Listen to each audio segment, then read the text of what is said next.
Il-Prim Ministru Robert Abela f'attività politika f'San Pawli l-Baħar għalaq billi ittallab għal fiduċja tan-nies u qal li l-Gvern Laburista kapaċi jindirizza l-isfidi.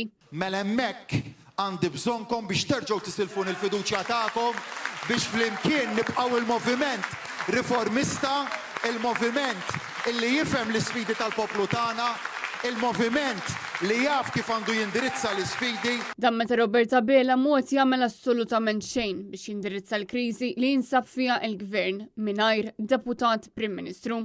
Pajjiż bi Gvernatur tal-Bank Ċentrali li qed jiffaċċja akkużi kriminali u b'ex Prim Ministru u ex Ministri li mistennija jitresqu l-qorti dwar id-dil fraudalenti li sar bejn il-Gvern u Vitals. Robert Abela għażel ukoll illi jgħid li hawn minn moħħu biex jattakka.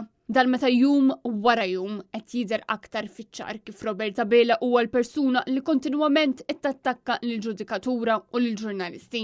Intant waqt din l-attività tkellmet ukoll il-membru parlamentari Katja De Giovanni illi qalet li l-pensjonanti mingħajr il-pensjoni ma jkunux jistgħu jagħmlu dak li jixtiequ. Il-pensjonijiet li aħna mingħajrhom il-anzjani tagħna ma jkunux jistgħu propju jagħmlu dak li jixtiequ ma f'ħajjithom.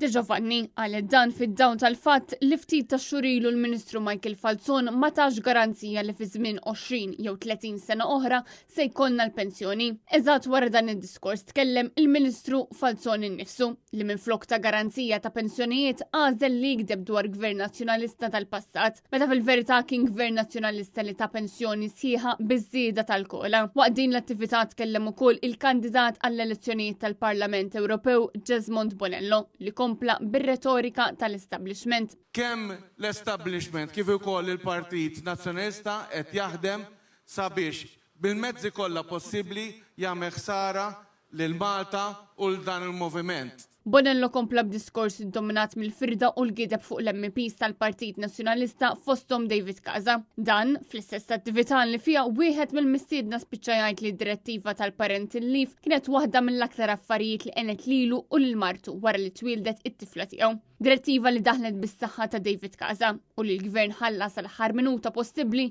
biex introduċiha f'pajjiżna.